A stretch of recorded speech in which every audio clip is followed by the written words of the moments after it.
ನಮಸ್ಕಾರ. ಕಳೆದ ವಿಡಿಯೋಗಳನ್ನ ನೋಡಿ ಲೈಕ್ ಮಾಡಿ, ಶೇರ್ ಮಾಡಿ, ಸಬ್ಸ್ಕ್ರೈಬ್ ಮಾಡಿದ್ದಕ್ಕೆ ಧನ್ಯವಾದಗಳು. ಒಳ್ಳೆ ಬೆಂಬಲ ಕೊಟ್ಟಿದ್ದೀರಿ. ಇನ್ನು ಹೆಚ್ಚಿನ ಬೆಂಬಲವನ್ನು ನಿಮ್ಮ ಕಡೆಯಿಂದ ನಾನು ಬೇಡ್ಕೋತಾ ಇದ್ದೀನಿ. ದಯವಿಟ್ಟು ಈ ವಿಡಿಯೋಗೆಲ್ಲ ಪಬ್ಲಿಕ್ ಅವೇರ್ನೆಸ್ ವಿಡಿಯೋಗಳನ್ನ ಎಲ್ಲರಿಗೂ ಶೇರ್ ಮಾಡಿ. ಸುಮಾರು ಶೇರ್ಗಳು ಮಾಡಿದ್ದೀರಿ. ಸೊ ಲೈಕ್ ಮಾಡಿ, ಸಬ್ಸ್ಕ್ರೈಬ್ ಮಾಡಿ, ಫ್ರೆಂಡ್ಗೆ, ರಿಲೇಟಿವ್ಸ್ಗೆ ಅಲ್ಲಲ್ಲೇ ನೀವು ಶೇರ್ ಮಾಡಿರಿ. ಇದು ಯಾಕಂದರೆ ಈ ಅವೇರ್ನೆಸ್ ವಿಡಿಯೋ ಬಂದು ನಮ್ಮದು ಎಲ್ಲ ಕಡೆ ಹೋಗ್ಬೇಕು, ಇಡೀ ಇಂಡಿಯಾ ಫುಲ್ಲಾಗಿ ಹೋಗಬೇಕು ಅಂತ ನನ್ನ ಕನಸು. ದಯವಿಟ್ಟು ಅದಕ್ಕೊಂದು ಬೆಂಬಲ ಕೊಡಿ. ಈ ಅವೇರ್ನೆಸ್ಸಲ್ಲಿ ಏನೇನು ಮುಖ್ಯಾಂಶಗಳಿರ್ತದೆ, ಒಂದು ಸಣ್ಣ ವಿಷಯದಲ್ಲಿ ನಾವು ಎಷ್ಟು ಮುನ್ನೆಚ್ಚರಿಕೆಯಿಂದ ಇರ್ಬೋದು ಅಂತ ಒಂದು ವಿಧಾನದಲ್ಲಿ ನಾವು ಸೂಚಿಸಿ ನಿಮಗೆ ಈ ವಿಡಿಯೋಗಳನ್ನ ಕೊಡ್ತಾಯಿದ್ದೀವಿ.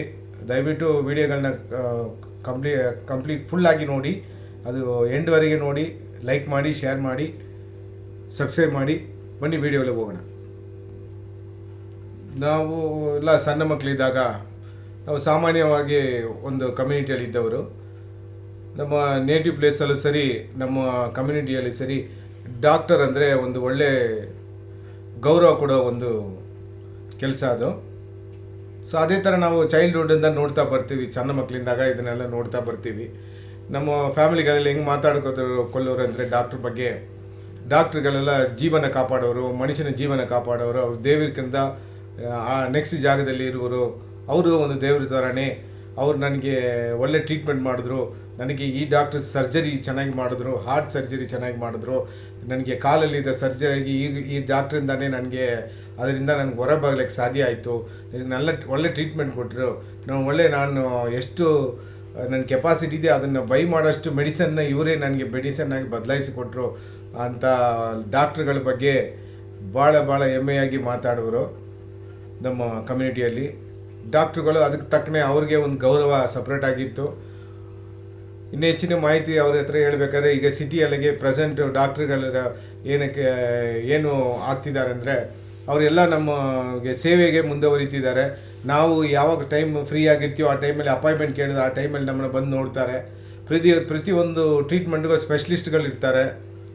ಗುಣ ಆಗದೇ ಇರುವ ಕಾಯಿಲೆ ಯಾವುದು ಅಂತಿಲ್ಲ, ಎಲ್ಲದೂ ಒಳ್ಳೆ ವಾಸಿಯಾಗುವಂಥ ವಿಷಯಗಳನ್ನ ಮಾಡ್ತಾರೆ. ಇಡೀ ಕ್ಯಾನ್ಸರಿಂದ ವರೆಗೂ ಅದನ್ನು ವಾಸಿ ಮಾಡೋಕ್ಕೆ ಅವ್ರ ಕೈಲಿ ಸಾಧ್ಯತೆ ಆಗ್ತದೆ. ಅದಕ್ಕೆ ಬೇಕಾದರೆ ಮೆಡಿಕಲ್ ಇನ್ಸ್ಟ್ರೂಮೆಂಟ್ಸು ಅವ್ರ ಜೊತೆ ಇರ್ತದೆ. ಸೊ ಎಲ್ಲದಕ್ಕೆ ಡಾಕ್ಟ್ರಿಗೆ ಮೇಲೆ ಒಳ್ಳೆ ಗೌರವ ಇದೆ. ನಾವು ಇನ್ನೂ ಡಾಕ್ಟ್ರನ್ನ ಮುಂದೆ ಗೌರವಿಸಿ ಅವ್ರು ಹೆಂಗಿರಬೇಕು ಅಂತ ಹೇಳಿ ನಾವು ಅವರಿಗೆ ಗೌರವಕ್ಕೋಸ್ಕರ ಒಳ್ಳೆ ಬೆಂಬಲ ಕೊಟ್ಟು ಅವ್ರು ಇನ್ನೂ ಸ್ವಲ್ಪ ನಾವು ಮೇಲೆ ಎತ್ತಿಸೋಕ್ಕೆ ನಾವು ಅವ್ರನ್ನ ಪ್ರಯತ್ನ ಬೀಳಬೇಕು. ಇತ್ತೀಚಿನ ದಿವಸಗಳಲ್ಲಿ ನೀವೆಲ್ಲ ನೋಡಿರ್ಬೋದು, ಸೋಷಿಯಲ್ ಮೀಡಿಯಾದಲ್ಲಿ ಕಲ್ಕಟ್ಟ ಇನ್ಸಿಡೆಂಟ್ ಟ್ರೈನಿ ಡಾಕ್ಟ್ರ್ ಇದ್ರಲ್ಲ, ಅವ್ರನ್ನ ಹತ್ಯೆ ಆಗಿತ್ತಲ್ಲ. ಸೊ ಅದ್ರ ಬಗ್ಗೆ ನೀವೆಲ್ಲ ನ್ಯೂಸ್ನ ನೋಡಿರ್ಬೋದು. ಅದರಲ್ಲಿ ಸಂಜಯ್ ರಾಯ್ ಅಂತ ಒಬ್ಬನ್ನ ಅರೆಸ್ಟ್ ಮಾಡಿದರು. ಬೇಸಿಕ್ಕಾಗಿ ಅವರಿಗೆ ಡಾಕ್ಟ್ರ್ ಇರೋ ಜಾಗದಕ್ಕೂ ಅವನಿಗೂ ಸಂಬಂಧ ಯಾವುದಿಲ್ಲ. ಬಟ್ ಆದರೂ ಅವನು ಒಂದು ವಾಲಂಟ್ರಿ ಗ್ರೂಪಿಂದ, ಪೊಲೀಸ್ ವಾಲಂಟ್ರಿ ಗ್ರೂಪಿಂದ ಅವನು ಅಲ್ಲಿ ಹೋಗ್ದಾಗ ಅದಕ್ಕೆಲ್ಲ ರೌಂಡ್ಸ್ ಹೋಗ್ತಿರ್ತಾನೆ. ಆ ಟೈಮಲ್ಲಿ, ಈ ಘಟನೆ ನಡೆದ ಟೈಮಲ್ಲಿ ಅವನು ಅಲ್ಲಿ ಹೋಗಿರ್ತಾನೆ. ಸೊ ಅವನ ಬಗ್ಗೆ ಈ ಸೋಷಿಯಲ್ ಮೀಡಿಯಾಗಳಲ್ಲಿ ಏನು ಹೇಳಿದ್ರಂತೆ, ಆವತ್ತು ದಿವಸ ನಾನೆಲ್ಲ ನೋಡಿದೆ, ಸುಮಾರು ಸೋಷಿಯಲ್ ಮೀಡಿಯಾಗಳು ನೋಡಿದೆ, ಸುಮಾರು ವೀಡಿಯೋಗಳನ್ನ ನೋಡಿದೆ. ಅದರಲ್ಲೆಲ್ಲ ಏನು ಹೇಳ್ತಾರೆ ಅಂದರೆ, ಸಂಜಯ್ ರಾಯ್ ಬಂದು ಈ ಥರ ಒಂದು ಪೊಲೀಸ್ಗೆ ಮತ್ತು ಸಪೋರ್ಟ್ ಆಗಿದ್ದ, ಅವನು ಬಂದು ವಾಲಂಟ್ರಿ ಗ್ರೂಪಿಂದ ಬರ್ತಿದ್ದ, ಅವನು ಒಂದು ಟ್ರೈನ್ಡ್ ಬಾಕ್ಸರು, ಅವ್ರಿಗೆ 3 ಹೆಂಡತಿಯರಿದ್ದರು, ಒಂದು ಗರ್ಲ್ ಫ್ರೆಂಡ್ ಇತ್ತು ಅಂತೆಲ್ಲ ಅವನ ಬಗ್ಗೆ ಹೆಮ್ಮೆಯಾಗಿ ಮಾತಾಡ್ತಾಯಿದ್ರು. ಇನ್ನೊಂದು ಕೆಲವು ವೀಡಿಯೋಗಳು ನೋಡಿದ್ರೆ ಆ ಡಾಕ್ಟ್ರು, ಹತ್ಯೆ ಆಗಿರೋ ಡಾಕ್ಟ್ರು ಬಾಡಿಯಲ್ಲಿ ಬಾಡಿಯಲ್ಲಿ ಎಲ್ಲೆಲ್ಲಿ ಗಾಯಗಳಿತ್ತು, ಏನೇನು ಗಾಯಗೊಂಡಿದ್ರು ಅವರು, ಮತ್ತು ಎಷ್ಟೆಷ್ಟು ಅಳತೆಯಲ್ಲಿ ಅವ್ರಿಗೆ ಮಾರ್ಕ್ಸ್ ಇತ್ತು, ಏನೇನು ಗಾಯಗಳು ಹೆಂಗಿತ್ತು, ಅದ್ರ ಬಗ್ಗೆ ಒಂದು ಒಳ್ಳೆ ಇದ್ದಂಗೆ ಅವರು ವಿವರಿಸ್ತಿದ್ರು. ಒಳ್ಳೆ ಘಟನೆ ನಡೆದಂಗೆ ಏನೋ ಅದರಲ್ಲಿ ಒಂದು ದೊಡ್ಡ ಇದ್ದಂಗೆ ನಡೆದಂಗೆ ನನಗೆ ಸ್ವಲ್ಪನೂ ಹಿಡಿದಿಲ್ಲ. ಅದು ಪರ್ಟಿಕ್ಯುಲರಿ ಒಂದು ಡಾಕ್ಟರ್ಸ್ಗೆ ಮತ್ತು ಒಂದು ಒಳ್ಳೆ ಪ್ರೊಫೆಷನಲ್ ಇದ್ದವ್ರಿಗೆ, ಹೆಣ್ಣು ಮಕ್ಕಳಿಗೆ, ಒಂದು ಎಜುಕೇಟೆಡ್ ಪೀಪಲ್ಗೆ ಈ ಥರ ನಡೆಯೋದು ಅದು ಅನಾಗರಿಕ. ಸತ್ಯವಾಗಲೂ ಇದು ನಾವು ಗೌರವ ಕೊಡೋ ವಿಷಯನೂ ಅಲ್ಲ. ಸೊ ಇದನ್ನು ತುಂಬ ಕಠಿಣದಿಂದ ಅದನ್ನು ನಾವು ಅವರಿಗೆ ಸ್ಟ್ರಿಕ್ಟಾಗಿ ಹೇಳ್ಕೊತಾ ಇದ್ದೀವಿ, ಈ ಥರ ಎಲ್ಲ ಘಟನೆ ಎಲ್ಲಿ ಇನ್ನೊಂದು ಸಲ ನಡಿಬಾರ್ದು ಅಂತ. ಸೊ ನಮ್ಮ ಸಂಸ್ಥೆ ಮುಖಾಂತರನೂ ಅವ್ರಿಗೆಲ್ಲರಿಗೂ ಹೇಳಿದೆವು. ಮತ್ತು ಅದು ವೀಡಿಯೋದಲ್ಲಿ ನಾನು ಲೇಟಾಗಿ ಹೇಳಿದೆ. ನಾನು ವೀಡಿಯೋ ಈಗ ಲೇಟಾಗಿ ಪೋಸ್ಟ್ ಮಾಡೋದ ಕಾರಣನೇ ಇದು. ಯಾಕಂದರೆ ಈಗ ಆ ಒಂದು ಹತ್ಯೆ ಆದಮೇಲೆ ಅದನ್ನು ಒಂದು ಪೊಲೀಸ್ ಕೇಸ್ಲಿಕ್ಕೆ ತರಲಿಕ್ಕೆ ಅವರು doctor, students, medical college student ಎಲ್ಲ ಒಟ್ಟಿಗೆ ಸೇರಿ ಒಂದು ಹೋರಾಟ ಮಾಡಿದ್ರು. ಆ ಹೋರಾಟ ಕಲ್ಕತ್ತಾದಿಂದ ಬೇರೆ ಸ್ಟೇಟ್ಗಳಿಗೆ ಬಂತು. ಆಮೇಲೆ ಇಡೀ ಇಂಡಿಯಾ ಫುಲ್ಲಾಗಿ ಡಾಕ್ಟ್ರುಗಳೆಲ್ಲ ಸೇರಿ ಬೆಂಬಲ ಕೊಟ್ಟಿದ್ದಕ್ಕೆ ಅವರಿಗೆ ಕೇಸಲ್ಲಿ ತಗೊಂಡು ಪೊಲೀಸ್ ಎನ್ಕ್ವೈರಿ ಆಗಿ ಅಟಾಪ್ಸಿ ಆಗಿ ಈಗ CBIಗೆ ಹ್ಯಾಂಡ್ ಓವರ್ ಮಾಡಿ ಈಗ ಸುಪ್ರೀಂ ಕೋರ್ಟಲ್ಲಿದೆ. ನಿರ್ಣಯಗಳು ಇನ್ನೂ ಬರ್ತಾ ಇರ್ತದೆ. ಮತ್ತು ಈ ಡಾಕ್ಟ್ರ್ ಬಳಿಗೆ ನಾನು ಯಾಕೆ ಹೆಮ್ಮೆಯಾಗಿ ಹೇಳಿದೆ ಅಂದರೆ, ಆದ ವಿಷಯದಲ್ಲಿ ಸಂಜಯ್ ರಾಯ್ಗೂ ಮತ್ತು ಸಂದೀಪ್ ಘೋಷ್ ಅಂತ ಒಂದು ಕಾಲೇಜ್ ಪ್ರಿನ್ಸಿಪಲ್ ಇದ್ದರು. ಅಲ್ಲಿ ಮೆಡಿಕಲ್ ಕಾಲೇಜ್ ಪ್ರಿನ್ಸಿಪಲ್, ಅತಿ ದೊಡ್ಡ ಮೆಡಿಕಲ್ ಕಾಲೇಜು. ಎಷ್ಟೊಂದು ಡಾಕ್ಟ್ರುಗಳನ್ನ ಅವರು ಇನ್ನು ಮುಂದಕ್ಕೆ ಜೀವನದಲ್ಲಿ ತಯಾರು ಮಾಡಿ ಹೊರಗೆ ಅವ್ರನ್ನ ಪಾಸ್ ಮಾಡಿ ಟ್ರೈನಿಂಗ್ ಮಾಡಿ ಹೊರಗೆ ಬಿಡೋಕೆ ಹಾಕಿರೋ ಸ್ಥಾನದಲ್ಲಿರುವ ಒಬ್ಬ ಡಾಕ್ಟ್ರು ಅವರು ಬಂದು ಒಂದು ದೊಡ್ಡ ಮೆಡಿಕಲ್ ಮಾಫಿಯಾದಲ್ಲಿ ಇನ್ವಾಲ್ವ್ ಆಗಿದ್ದಾರೆ. ಸಂಜಯ್ ರಾಯ್ ಅಂತ ವ್ಯಕ್ತಿಗಳ ಜೊತೆ ಸೇರಿ ಅವ್ರ ಕಡೆಯಿಂದ ಆರ್ಗನ್ಸ್ ಎಲ್ಲ ಮಾರಾಟದಿಂದ, ಹ್ಯೂಮನ್ ಆರ್ಗನ್ಸ್ ಎಲ್ಲ ಮಾರಾಟದಿಂದ, ಮನುಷ್ಯನ ಒಂದೊಂದು ಅಂಕಗಳು ಒಳಭಾಗಗಳು ಏನೇನಿದೆಯೋ ಅದೆಲ್ಲ ಸೇಲ್ ಮಾಡಿ, ಡೆಡ್ ಬಾಡಿಗಳನ್ನ ಸೇಲ್ ಮಾಡಿ ಅದೊಂದು ದೊಡ್ಡ ಮೆಡಿಕಲ್ ಮಾಫಿಯಾ ಆಗಿ ಹೋಗ್ತಾ ಇದೆ. ಎನ್ಕ್ವೈರಿ ಇನ್ನೂ ನಡೀತಾ ಇದೆ. ಅದಕ್ಕೆ ಒಂದು ದೊಡ್ಡ ಮಾಫಿಯಾ ಆಗಿರ್ತದೆ. ಅದು ಅವರು ಒಬ್ಬರು ಮಾತ್ರ ಮಾಡೋಕ್ಕೆ ಸಾಧ್ಯ ಇರಲ್ಲ. ಇವನು ಒಬ್ಬ ಮಾತ್ರ ಫಸ್ಟೇ ಸಿಕ್ಕಾಕೊಂಡಿದ್ದ ಅಂತೇಳಿ ಸಂಜಯ್ ರಾಯ್ ಮಾತ್ರ ಇವನು ಆರೋಪಿ ಅಲ್ಲ. ಸೊ ಎಲ್ಲರೂ ಸಿಗ್ತಾರೆ. ಇನ್ನೂ ಸ್ವಲ್ಪ ದೊಡ್ಡ ಮಾಫಿಯಾಗಳು ನಡೀತಾ ಇದೆ. ಅದು ಎನ್ಕ್ವೈರಿ ಒಂದು ಸುಪ್ರೀಂ ಕೋರ್ಟಲ್ಲಿ ನಮಗೆ ಒಳ್ಳೆ ಜಡ್ಜ್ಮೆಂಟ್ ಹೇಳ್ತಾರೆ. ಅದ್ರ ಮೇಲೆ ನನಗೆ ಭಾಳ ನಂಬಿಕೆ ಇದೆ. ಸೊ ಅವರು ಈ ಥರ ಡಾಕ್ಟ್ರಾಗಿ ಇದ್ದು ಅವರು ಒಬ್ಬ ವ್ಯಕ್ತಿ ಒಳ್ಳೆ ದೊಡ್ಡ ಪೊಸಿಷನಲ್ಲಿ ಇರ್ತೀನಿ ಅಂತ ತಿಳ್ಕೊಂಡು ಏನು ಬೇಕಾದ್ರೂ ಮಾಡೋದಂತ ಈ ಸೊಸೈಟಿಯಲ್ಲಿ ಪರ್ಟಿಕ್ಯುಲರ್ ಆಗಿ ನಾವೇ ಅದಕ್ಕೆ ಎಂಟರ್ಟೈನ್ ಮಾಡೋದಿಲ್ಲ.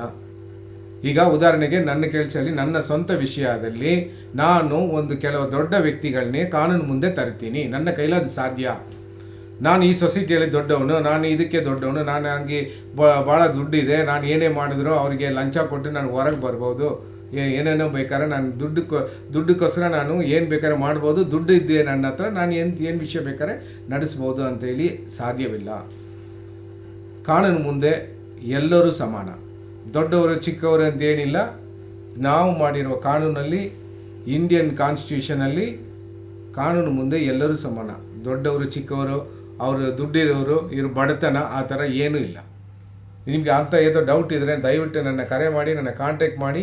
ನಾನು ನಿಮಗೆ ಯಾವ ರೀತಿ ಮೂವ್ ಮಾಡಬೇಕು, ಯಾವುದೋ ಒಂದು ವಿಷಯದಲ್ಲಿ ಯಾವ ರೀತಿ ನಡ್ಕೋಬೇಕು, ಯಾವ ರೀತಿ ಮುಂದುವರಿಸಬೇಕು ಅಂತ ನಾನು ನಿಮಗೆ ಗೈಡ್ಲೈನ್ಸ್ ಕೊಡ್ತೀನಿ. ಈಗ ಉದಾಹರಣೆಗೆ ಒಂದು ಕಂಪನಿಯ ಮಾಲೀಕ ಇದ್ದಾನೆ. ಆ ಮಾಲೀಕ ಬಂದು ಒಂದು 10 ಜನನ ಕೆಲಸಕ್ಕಿಟ್ಟರೆ 10 ಜನ ಇದ್ದರೆ ಒಂದು ಸಮಸ್ಯೆಯಲ್ಲಿ ಅವ್ನು PFನ ಕಟ್ಟಬೇಕು. ಆ PF ಕೊಡ್ತಾನೆ, ಅವ್ರು ಬೇಕಾದ ಸೌಲಭ್ಯಗಳು ಕೊಡ್ತಾನೆ. ಅವ್ರಿಗೆ 8 ಅವ್ರು ಮಾತ್ರ ಕೆಲಸ ತೆಗಿತಾರ, ಇಲ್ಲಿ ಹೆಚ್ಚಿಗಾಗಿ ತೆಗಿತಾನ, ಸಂಬಳ ಹೋಗಿ ಸೇರಿದ್ದ, ಅವ್ರಿಗೆ ಸಿಗುವ ಸೌಲಭ್ಯಗಳು ಸಿಗುತ್ತಾ ಅಂತ ಯಾರಿಗೂ ಗೊತ್ತಾಗಲ್ಲ. ಅಂದರೆ ಅವರು ಕೇಸ್ ಅವ್ನು ಕೊಟ್ಟಿಲ್ಲ, ಈ ಥರ ವಿಷಯಗಳನ್ನ ಅವ್ರಿಗೆ ಕರೆಕ್ಟಾಗಿ ಕೊಟ್ಟಿಲ್ಲ ಅಂದರೂ ಅವ್ನಿಗೊಂದು ಧೈರ್ಯ ಇರ್ತದೆ, ನನ್ನ ಹತ್ರ ದುಡ್ಡಿದೆ, ಯಾರು ಬೇಕಾದ್ರೆ ಚೆಕಿಂಗ್ ಬಂದರೆ ನಾವು ದುಡ್ಡು ಕೊಟ್ಟು ಸಮಾಧಾನ ಮಾಡ್ಬೋದು, ನಾ ಅದರಿಂದ ಹೊರಗಾಗ್ಬೋದು ಅಂತೇಳಿ. ಬಟ್ ನಾವು ಪಟ್ಟಿರೋ ಕಷ್ಟ ನಮಗೆ ಮಾತ್ರ ಗೊತ್ತಿರ್ತದೆ. ಅದು ಪ್ರತಿಫಲ ನಮಗೆ ಮಾತ್ರ ಬಂದು ಸೇರಬೇಕು. ಈ ರೀತಿ ಯಾರು ಬೇರೆ ಹೇಳ್ತಾ ಇದ್ದಾರೆ, ಸುಮಾರು ಜನ ಈ ಥರ ಇದ್ದಾರೆ. ನಾನು ಅವ್ರ ಕೆಳಗೆಲ್ಲ ಕೆಲಸ ಮಾಡಿದ್ದೀನಿ, ಕೆಲವರು ಜನನ ಐಡೆಂಟಿಫೈ ಮಾಡಿದ್ದೀನಿ. ನನಗೂ ಈ ಘಟನೆ ನಡೆದೈತೆ. ಈ ಕಾನೂನು ಮುಂದೆ ನಾನು ನನಗೆ ಯಾರೆಲ್ಲ ವಿರುದ್ಧವಾಗಿದ್ದರೋ, ನನಗೆ ಯಾರೆಲ್ಲ ಮೋಸ ಮಾಡಿದ್ರೋ, ಅವರು ಎಷ್ಟೇ ದೊಡ್ಡ ವ್ಯಕ್ತಿ ಆಗಿದ್ದರೂ ಕಾನೂನು ಮುಂದೆ ಬರಬೇಕು. ಅದು ಡೈರೆಕ್ಟಾಗಿ ಇಂಡೈರೆಕ್ಟಾಗಿ ಈ ವಿಡಿಯೋ ಮುಖಾಂತರ ನಾನು ಅವ್ರಿಗೆ ತಿಳುವಳಿಕೆ ಮಾಡ್ಕೋತೀನಿ. ಇನ್ನು ಕಾನೂನು ಮುಂದೆ ಅವ್ರನ್ನೆಲ್ಲ ತರ್ತೀನಿ. ಸೊ ಕಾನೂನು ಅನ್ನೋದು ನಮಗೆ ಬೇರೆಯವ್ರಿಗೆ ವ್ಯತ್ಯಾಸ ಮಾಡಲ್ಲ. ಸೊ ಅದರಿಂದ ಎಂಥ ದೊಡ್ಡ ವ್ಯಕ್ತಿ ಆದನೂ ಅವ್ರಿಗೆ ಇದು ಮಾಡಬೇಡಿ, ಹೆದರ್ಕೊಂಡು ಸಂಕೋಚ ಬಿಡಬೇಡಿ. ನಿಮ್ಮ ಕಡೆ ನಿಮ್ಗೇನಂತ ಅನೀತಿ ಬಂದರೆ, ಒಂದು ತಪ್ಪು ನಡೆದ್ರೆ, ನಿಮ್ಗೊಂದು ಘಟನೆ ನಡೆದ್ರೆ ಅದನ್ನು ಬೆಳಕಿಗೆ ತಗೊಂಬನ್ನಿ. ಈಗ ಹೇಮಾ ಕಮಿಟಿ ಅಂತ ಒಂದು ಕೇರಳದಲ್ಲಿ ಹೇಮಾ ಕಮಿಟಿ ಮುಖಾಂತರ ಸುಮಾರು ಹೆಣ್ಮಕ್ಳು ತಮಗೆ ಏನೇನು ನಡೀತೈತೆ, ಏನೇನು ಘಟನೆಗಳು ಅವ್ರ ಮನೆ ಒಳಗಡೆ ಇದ್ದ ಡಿಪ್ರೆಷನ್ಸ್ ಎಲ್ಲ ಹೊರಗೆ ತರ್ತಾ ಇದ್ದಾರೆ. ಎಲ್ಲ ಬಂದು ವಿಟ್ನೆಸ್ ಮಾಡ್ತಿದ್ದಾರೆ. ಈ ಥರ ನನಗೆ ಈ ಘಟನೆ ಆಯಿತು, ಈ ಥರ ಈ ವ್ಯಕ್ತಿಗೆ ಈ ಪನಿಷ್ಮೆಂಟೇ ಆಗಲೇಬೇಕು, ಈ ಥರ ಇವನು ನನಗೆ ತೊಂದರೆ ಕೊಟ್ಟ, ನನಗೆ ಹಿಂಸೆ ಕೊಟ್ಟ, ನನಗೆ ಮೆಂಟಲಿ ಟಾರ್ಚರ್ ಇತ್ತು, ನಾನು ಇಷ್ಟು ದಿವಸ ಇದ್ರೊಳಗೇ ಇದ್ದೆ, ಈಗ ನಾನು ಹೊರಗೆ ಬಂದಿದ್ದೀನಿ, ನಾನು ಬಂದು ಇದಕ್ಕೆ ಧೈರ್ಯ ಬಂದು ಹೇಳ್ತಾರೆ. ಕೇಳೋಕ್ಕೆ ತುಂಬ ಹೆಮ್ಮೆಯಾಗಿದೆ. ಸೊ ಇದೇ ಥರ ಪ್ರತಿಯೊಂದು ವಿಷಯದಲ್ಲೂ ನೀವು ಸ್ವಲ್ಪ ಜೋಪಾನವಾಗಿ ಮುನ್ನೆಚ್ಚರಿಕೆ ಅಂದರೆ ದೊಡ್ಡ ಘಟನೆಗಳು ಆಗೋದನ್ನ ನೀವು ತಡೆ ಮಾಡ್ಬೋದು. ನನ್ನ ಪ್ರಕಾರ ಈ ಕಲ್ಕಟ್ಟ ಘಟನೆ ಅನ್ನೋದು ತಡೆ ಮಾಡ್ಬೋದಾಯಿತು. ಯಾಕಂದರೆ ಆ ಡಾಕ್ಟರು ಅವರು ರೆಸ್ಟ್ ತೊಗೊಳಿಕ್ಕೆ ಒಂದು ರೂಮ್ಗೆ ಹೋಗಿದ್ದಾರೆ, ಕಾನ್ಫರೆನ್ಸ್ ರೂಮ್ಗೆ ಹೋಗಿದ್ದಾರೆ. ಆ ರೂಮಲ್ಲಿ ಅವ್ರಿಗೆ ಬೆಳಕೈತಾ, ಅವ್ರದ್ದು ಉಪಯೋಗ ಮಾಡೋಷ್ಟು ರೆಸ್ಟ್ ರೂಮ್ ಏನಾರು ಐತಾ, ಅಲ್ಲೊಂದು ಕೆಲವು ಈಗ CC ಕ್ಯಾಮ್ರಾಗಳೈತಾ, ಅವರಿಗೆ ಕಾರ್ಟ್ ಐತಾ, ಒಂದು ಫರ್ನಿಚರ್ಗಳೈತಾ, ಏನು ಗೊತ್ತಿಲ್ಲ. ಆ ಹಾಸ್ಪಿಟ್ಲಲ್ಲಿ ಏನು ಇಲ್ಲ ಅಂತಾರೆ, ಒಂದು CCTV ಕ್ಯಾಮ್ರಾನೂ ಇಲ್ಲ ಅಂತಾರೆ. ಆ ಹಾಸ್ಪಿಟ್ಲಿಗಂತೆ ಕೆಲವೊಂದು ವಿಷಯಗಳನ್ನ ಗೌರ್ಮೆಂಟ್ ಸ್ಯಾಂಕ್ಷನ್ ಮಾಡಿರ್ತದೆ, ಆ ಸೌಲಭ್ಯಗಳನ್ನ ತರಕ್ಕೆ ಸ್ಯಾಂಕ್ಷನ್ ಮಾಡಿರ್ತಾರೆ. ಆ ದುಡ್ಡುಗಳೆಲ್ಲ ಏನಾಯಿತು, ಮತ್ತು ಅವ್ರಿಗೆ ಯಾಕೆ ಈ ಥರ ಫೆಸಿಲಿಟೀಸ್ ಕೊಟ್ಟಿಲ್ಲ. ಇದಕ್ಕೆ ಮುಂಚೆ ಸ್ಟಡಿ ಮಾಡಿದ ಬ್ಯಾಚ್ನವ್ರು ಕೇಳಿದ್ರೂ ಅವ್ರಿಗೆ ಆ ಹಕ್ಕುಗಳು ಸಿಕ್ಕಿರ್ಬೋದು. ಇಲ್ಲ ಇವರಾಗಿ ಕೇಳಿದ್ರೆ, ಫಸ್ಟಿಂದನೇ ಕೇಳಿದರೆ ಈ ಘಟನೆ ನಡೆದಂಗೆ ಅದಕ್ಕೆ ಅವರು ಅವಾಯ್ಡ್ ಮಾಡ್ಬೋದಾಯಿತು, ತಡೆ ಮಾಡ್ಬೋದಾಯಿತು. ಇದೆಲ್ಲ ಆದಮೇಲೆ ಅವರು ಇಮಿಡಿಯೇಟಾಗಿ PW ಡಿಪಾರ್ಟ್ಮೆಂಟ್, ಪಬ್ಲಿಕ್ ವರ್ಕ್ಸ್ ಡಿಪಾರ್ಟ್ಮೆಂಟಿಗೆ ಹೊಸ ಬಿಲ್ಡಿಂಗ್ ಕಟ್ಟೋಕ್ಕೆ ಸ್ಯಾಂಕ್ಷನ್ ಮಾಡಿರ್ತಾರೆ. ಅಂದರೆ ಆರೋಪಿ ತಪ್ಪು ಮಾಡಿ ಆ ಸಾಕ್ಷಿನೂ ಅಳಿಸೋಕ್ಕೆ ಪ್ರಯತ್ನ ಬಿದ್ದ ಅಂಥೇಳಿ ಅದು ಒಂದು ದೊಡ್ಡ ಪನಿಷ್ಮೆಂಟ್ ಐತೆ. ಅದು ಕಾನೂನು ಪ್ರಕಾರ ತಪ್ಪಾಗಿದೆ. ಸೊ ಅದಕ್ಕೆ ಜಡ್ಜ್ಮೆಂಟ್ ಕೊಡಲಿಕ್ಕೆ ಸುಪ್ರೀಂ ಕೋರ್ಟ್ ಈಗ ಸಿದ್ಧವಾಗಿದೆ. ಅವ್ರು ತಗೊಂಡಿದ್ದಾರೆ, ಅವ್ರು ಒಳ್ಳೆ ಜಡ್ಜ್ಮೆಂಟ್ ಕೊಡ್ತಾರೆ, ಅದರಲ್ಲಿ ಏನೂ ಆಗೋದಿಲ್ಲ. ಬಟ್ ನಾನು ದೊಡ್ಡವನು ಅಂತೇಳಿ ಸೊಸೈಟಿಯಲ್ಲಿ ನಾನು ದೊಡ್ಡ ಗೌರವದಲ್ಲಿದ್ದೀನಿ, ನನ್ನ ಏನು ಮಾಡೋಕ್ಕಾಗಲ್ಲ ಇರೋರನ್ನ ಯಾರನ್ನೂ ಸ್ಪೇರ್ ಮಾಡಬೇಡಿ, ಯಾರಿಗೂ ಬಿಟ್ಟು ಕೊಡಬೇಡಿ. ನಿಮ್ಮ ಜೀವನ ನಿಮ್ಮ ಕೈಯಲ್ಲಿ ಇರ್ತದೆ ಅಂತ ಹೇಳ್ತಾರಲ್ಲ, ಆ ರೀತಿ ನಿಮ್ಮ ಹಕ್ಕುಗಳು ನಿಮ್ಮ ಕೈಯಲ್ಲಿದೆ. ನಿಮ್ಮ ಹಕ್ಕುಗಳನ್ನ ನೀವು ಕೇಳಬೇಕು, ಅದಕ್ಕೋಸ್ಕರ ಹೋರಾಡಬೇಕು. ಈಗ ನೋಡಿ ಅವ್ರ ಹತ್ರ, ಅದಕ್ಕೆ ನಾನು ಹೇಳಿದೆ, ಅವ್ರು ಕೊಡುವ ಫರ್ನಿಚರ್ಗಳು ಕೊಟ್ಟಿದ್ರೆ, ಅವ್ರು ಇರೋಕ್ಕೆ ಸ್ಥಳ ಇದ್ದರೆ ಅದನ್ನ ಡಿಸ್ಕಸ್ ಮಾಡಿ, ಈ ಬ್ಯಾಚಲ್ಲಿ ಇದ್ದವರು ಮಾಡಿಲ್ಲ, ನಾವು ಮಾಡೋಣ, ಒಬ್ಬರಿಂದ ಇನ್ನೊಬ್ಬರಿಗೆ ಅನುಕೂಲ ಆಗ್ಬೋದು ಅಂತೇಳಿ ಒಂದು ಒಗ್ಗಟ್ಟಿದ್ರೆ, ಈ ಘಟನೆ ಆದಮೇಲೆ ಎಲ್ಲ ಸೇರಿ ಹೋರಾಡ್ತಾರೆ. ಬಟ್ ಅದೇ ಅವ್ರಿಗೆ ಬೇಕಾಗಿರೋ ಸೌಲಭ್ಯ, ಅವ್ರಿಗೆ ಬೇಕಿರೋದು, ನನಗಿದು ಬೇಕು ಅಂತೆಲ್ಲ ಎಲ್ಲ ಸೇರಿ ಹೋರಾಟ ಮಾಡಿ ಆ ಕಾಲೇಜಿಗೆ ಕೊಡಿಸಿದ್ರೆ, ಇವ್ರಿಗೆ ಮಾತ್ರ ಅಲ್ಲ, ಇಡೀ ಎಂಟೈರ್ ಯಾರೆಲ್ಲ ಎಷ್ಟು ವರ್ಷಗಳು ಓದಕ್ಕೆ ಹೋಗ್ತಾರೆ ಅವರೆಲ್ಲ ಅದರಿಂದ ಹೊರಗಿರ್ಬೋದಾಯ್ತಲ್ಲ. ಈ ಘಟನೆಯನ್ನು ನಾವು ತಡೆ ಮಾಡ್ಬೋದಾಯ್ತಲ್ಲ. ದಯವಿಟ್ಟು ಪಬ್ಲಿಕ್ ಅವೇರ್ನೆಸ್ ವೀಡಿಯೋಗಳನ್ನ ಫುಲ್ಲಾಗಿ ನೋಡಿ ಎಲ್ಲರಿಗೂ ಶೇರ್ ಮಾಡಿ. ಮತ್ತು ನೆಕ್ಸ್ಟು ಒಳ್ಳೆಯ ವೀಡಿಯೋದಲ್ಲಿ ನಾನು ನಿಮ್ಮನ್ನ ಭೇಟಿ ಆಗ್ತೀನಿ. ವುಮನ್ಸ್ ರೈಟ್ಸ್ ವೀಡಿಯೋ ಅಂತ ಕೆಲವು ವೀಡಿಯೋಗಳನ್ನ ಹಾಕಿದೆ ಕಳೆದ ವೀಡಿಯೋಗಳಲ್ಲಿ. ಆ ವೀಡಿಯೋನ ನಾನು ಫಾರ್ವರ್ಡ್ ಮಾಡ್ತೀನಿ, ಎಲ್ಲರೂ ನೋಡಿರಿ. ನಿಮ್ಗೆ ಏನಾದರೂ ಬೇಕಿದ್ರೆ ನನ್ನ ಕಮೆಂಟಲ್ಲಿ ತಿಳಿಸ್ರಿ. ಏನಾದರೂ ಸಹಾಯ ಬೇಕಿದ್ದರೆ ನನ್ನ ನಂಬರ್ ಡಿಸ್ಕ್ರಿಪ್ಷನ್ ಬಾಕ್ಸಲ್ಲಿ ಕೊಟ್ಟಿರ್ತೀನಿ. ಇನ್ನೆಚ್ಚಿಗೆ ಒಳ್ಳೆಯ ವೀಡಿಯೋದಲ್ಲಿ ನೋಡೋಣ. ನಮಸ್ಕಾರ.